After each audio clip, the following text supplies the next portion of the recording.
Hello everyone, स्वागत है आप सभी का एक नई वीडियो में। फ्रेंड्स, यह वीडियो उत्तराखंड राज्य के करंट अफेयर्स से संबंधित रहने वाली है, जिसमें उत्तराखंड राज्य की हाल ही की महत्वपूर्ण समसामयिक घटनाओं को हम डिस्कस करेंगे, जो कि आपकी आगामी स्नातक स्तरीय परीक्षा व समूह गौ की परीक्षा के लिए महत्वपूर्ण साबित होंगी। तो आइए शुरू करते हैं। दोस्तों, पहला प्रश्न है, किस राज्य सरकार ने हाल ही में महिला होमगार्डों को मातृत्व अवकाश देने के प्रस्ताव को मंजूरी दी है? तो दोस्तों, इसका सही जवाब है उत्तराखंड। दोस्तों, उत्तराखंड राज्य में महिला होमगार्डों को मातृत्व अवकाश की सुविधा पूर्व में नहीं थी, जिसकी स्वीकृति शासन के द्वारा प्रदान की गई है। अगला प्रश्न है, सिलग्यारा रेस्क्यू ऑपरेशन किस राज्य से संबंधित है? तो दोस्तों, इसका सही जवाब है उत्तराखंड। दोस्तों, हाल ही में 28 नवंबर को उत्तरकाशी जिले के सिलक्यारा में निर्माणाधीन सुरंग में भूधसाव में 41 मजदूर जो कि 17 दिन तक फंस गए थे, जिनको कड़ी मशक्कत के बाद सफलतापूर्वक बाहर निकाल लिया गया। दोस्तों, ये ऑपरेशन सिलक्यारा किसी खादानिया मजदूर को निकालने वाला देश का सबसे लंबा रेस्क्यू ऑपरेशन बन गया है। हाल ही में किस राज्य के मुख्यमंत्री ने 6वें आपदा प्रबंधन वैश्विक सम्मेलन का शुभारंभ किया? तो दोस्तों, इसका सही जवाब है उत्तराखंड के मुख्यमंत्री ने।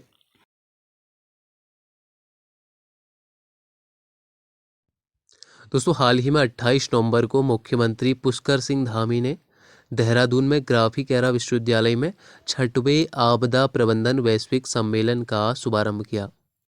दोस्तों, आपको बता दें, इस सम्मेलन में 50 से अधिक देशों के प्रतिनिधि ने भाग लिया और इसमें 60 से अधिक तकनीकी सत्र आयोजित किए गए। दोस्तों, देखते हैं अगला प्रश्न। ग्लोबल इन्वेस्टर समिट के तहत उत्तराखंड के किस शहर में पहला क्षेत्रीय निवेशक सम्मेलन आयोजित किया गया? तो दोस्तों, इसका सही जवाब है ऑप्शन डी, रुद्रपुर। दोस्तों, 22 नवंबर 2023 को मुख्यमंत्री पुष्कर सिंह धामी की मौजूदगी में ग्लोबल इन्वेस्टर समिट के तहत रुद्रपुर में पहला क्षेत्रीय निवेशक सम्मेलन आयोजित किया गया। दोस्तों, देखते हैं अगला प्रश्न। हाल ही में किस राज्य सचिवालय में मिलेट बेकरी आउटलेट का शुभारंभ किया गया? तो दोस्तों, इसका भी सही जवाब है उत्तराखंड। दोस्तों, आपको बता दें, 16 नवंबर 2023 को मुख्यमंत्री पुष्कर सिंह धामी ने प्रदेश के मोटे अनाजों पर आधारित उत्पादों को बढ़ावा देने और महिलाओं के स्वयं सहायता समूहों की आजीविका में वृद्धि करने के उद्देश्य से सचिवालय परिसर में मिलेट बेकरी आउटलेट का शुभारंभ किया। दोस्तों, देखते हैं अगला प्रश्न। अगला प्रश्न है, किस शहर को उत्तराखंड राज्य की पहली साइबर सिटी बनाने की योजना है? तो दोस्तों, इसका सही जवाब है रुद्रपुर। दोस्तों, अगला प्रश्न है, प्लास्टिक कचरा प्रबंधन में राज्य का कौन सा धाम शिखर पर रहा? तो इसका सही जवाब है ऑप्शन बी, केदारनाथ धाम। दोस्तों, आपको बता दें, प्लास्टिक और ठोस कूड़ा प्रबंधन के लिए आयोजित अर्बन लॉन्नाथोन में सभी राज्यों की शहरी निकायों में उत्तराखंड का केदारनाथ धाम प्रथम स्थान पर रहा। अगला प्रश्न है, हाल ही में 300वां अंतर्राष्ट्रीय मैच खेलने वाली पहली भारतीय खिलाड़ी कौन बनी है? तो दोस्तों, इसका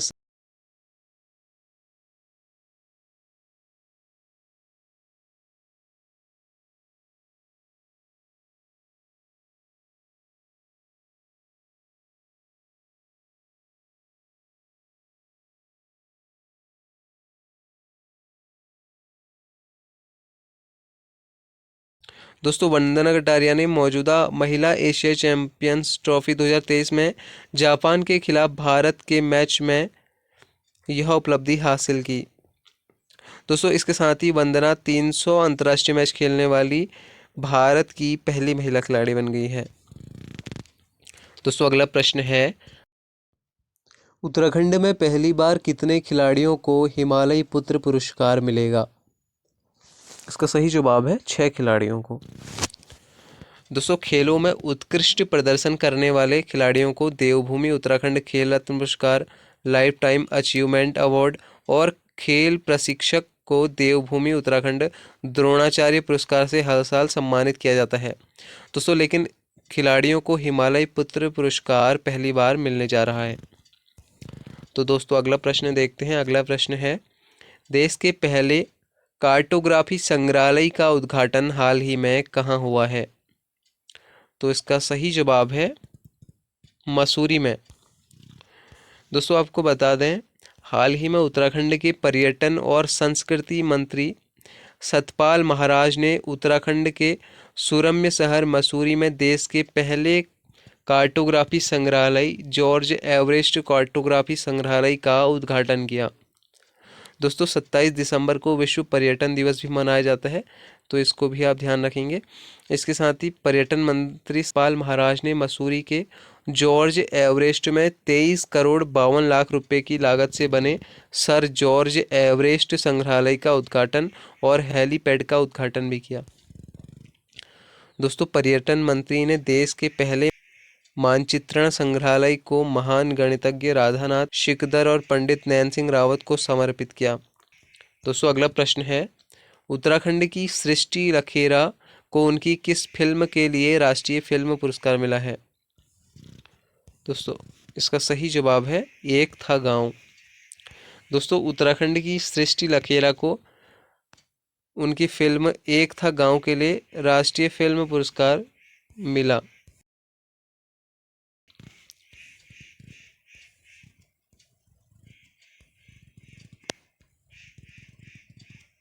दोस्तों अगला प्रश्न है, 2023 का उत्तराखंड साहित्य गौरव सम्मान किसे मिला? तो इसका सही जवाब है अमृता पांडे।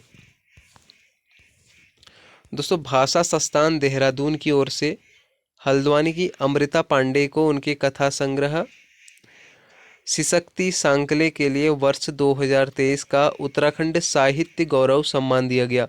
तो दोस्तों ये एक बहुत ही महत्वपूर्ण प्रश्न है, अवश्य ही आपको यह परीक्षा में देखने को मिलेगा। दोस्तों अगला प्रश्न है, 2023 का हिमालय प्रहरी पुरस्कार हाल ही में किसे मिला? यह भी एक बहुत ही महत्वपूर्ण प्रश्न है। इसका सही जवाब है विजय जड़धारी। दोस्तों सुंदरलाल बहुगुणा की द्वितीय पुण्य स्मृति पर 21 मई को इंदिरा गांधी पर्यावरण पुरस्कार से सम्मानित विजय जड़धारी को हिमालय प्रहरी सम्मान 2023 प्रदान किया गया। दोस्तों इससे पूर्व यह धूम सिंह नेगी को 2022 का यह हिमालय प्रहरी सम्मान प्रदान किया गया था। दोस्तों देखते हैं अगला प्रश्न, हाल ही में जारी आंकड़ों के अनुसार उत्तराखंड राज्य में बाघों की संख्या कितनी हो गई है?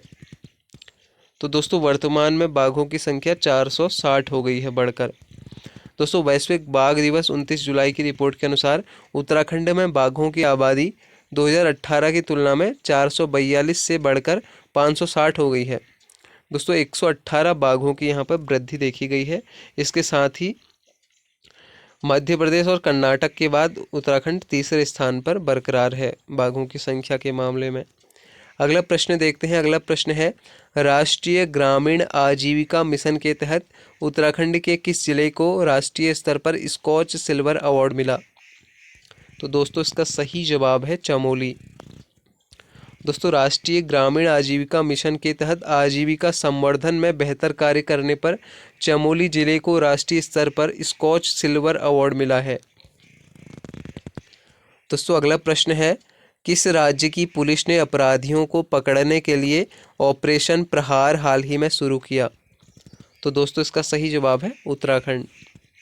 दोस्तों उत्तराखंड पुलिस ने बड़े अपराधियों को पकड़ने के लिए हाल ही में ऑपरेशन प्रहार, जो कि उत्तर प्रदेश पुलिस की तर्ज पर शुरू किया है। दोस्तों अगला प्रश्न देखते हैं। अगला प्रश्न है, केंद्र सरकार के वित्तीय सहयोग से उत्तराखंड राज्य का पहला यूनिट मॉल कहाँ खोला जा रहा है? तो दोस्तों इसका सही जवाब है हरिद्वार में। दोस्तों आपको बता दें, केंद्र सरकार के वित्तीय सहयोग से राज्य का पहला यूनिट मॉल हरिद्वार में खोला जा रहा है। इससे उत्तराखंड सहित कई राज्य अपने स्थानीय और हस्तशिल्प उत्पादों को बेच सकेंगे। दोस्तों देखते हैं अगला प्रश्न। अगला प्रश्न है, किस विश्वविद्यालय ने उन छात्रों के दोबारा पीजी दाखिले पर रोक लगा दी जो पूर्व में विश्वविद्यालय से पीजी कोर्स कर चुके हैं? तो दोस्तों ये भी एक बहुत ही महत्वपूर्ण प्रश्न है। इसका सही जवाब है श्रीदेव सुमन विश्वविद्यालय टिहरी। दोस्तों आपको बता दें, उत्तराखंड के टिहरी गढ़वाल में स्थित श्रीदेव सुमन विश्वविद्यालय ने इस साल से उन छात्रों के दोबारा पीजी दाखिले पर रोक लगा दी जो पूर्व में विश्वविद्यालय से पीजी कोर्स कर चुके हैं। दोस्तों यह नियम लागू करने वाला यह विश्वविद्यालय राज्य व देश का पहला विश्वविद्यालय बन गया है। दोस्तों अगला प्रश्न देखते हैं, इलेक्ट्रॉनिक कचरे के प्रबंधन, एकत्रीकरण और पुनर्चक्रण के मामले में उत्तराखंड देश में कौन से स्थान पर है? दोस्तों बहुत ही महत्वपूर्ण प्रश्न है। इसका सही जवाब है दूसरे स्थान पर। दोस्तों इलेक्ट्रॉनिक कचरे के प्रबंधन, एकत्रीकरण और पुनर्चक्रण के मामले में उत्तराखंड देश के दूसरे स्थान पर है। दोस्तों आपको बता दें, राज्य में 51,541.12 मैट्रिक टन ई कचरा रिसाइकल किया जा रहा है। दोस्तों अंतिम प्रश्न है, हाल ही में किसे द्रौपदी मुर्मू ने प्रतिष्ठित राष्ट्रीय भूविज्ञान पुरस्कार से सम्मानित किया? तो दोस्तों इसका सही जवाब है डॉक्टर हरीश बहुगुणा। दोस्तों राष्ट्रपति द्रौपदी मुर्मू ने डॉक्टर हरीश बहुगुणा को प्रतिष्ठित राष्ट्रीय भूविज्ञान पुरस्कार से सम्मानित किया। दोस्तों डॉक्टर बहुगुणा को वर्ष 2022 के लिए यह पुरस्कार दिया गया। तो दोस्तों ये थे अति महत्वपूर्ण करंट अफेयर से संबंधित प्रश्नोत्तर। तो आशा करते हैं कि आपको वीडियो पसंद आई होगी। वीडियो पसंद आई तो वीडियो को लाइक कीजिए, चैनल पर यदि नए हैं तो सब्सक्राइब कीजिए। मिलते हैं एक नए टॉपिक के साथ एक नई वीडियो में, तब तक के लिए धन्यवाद।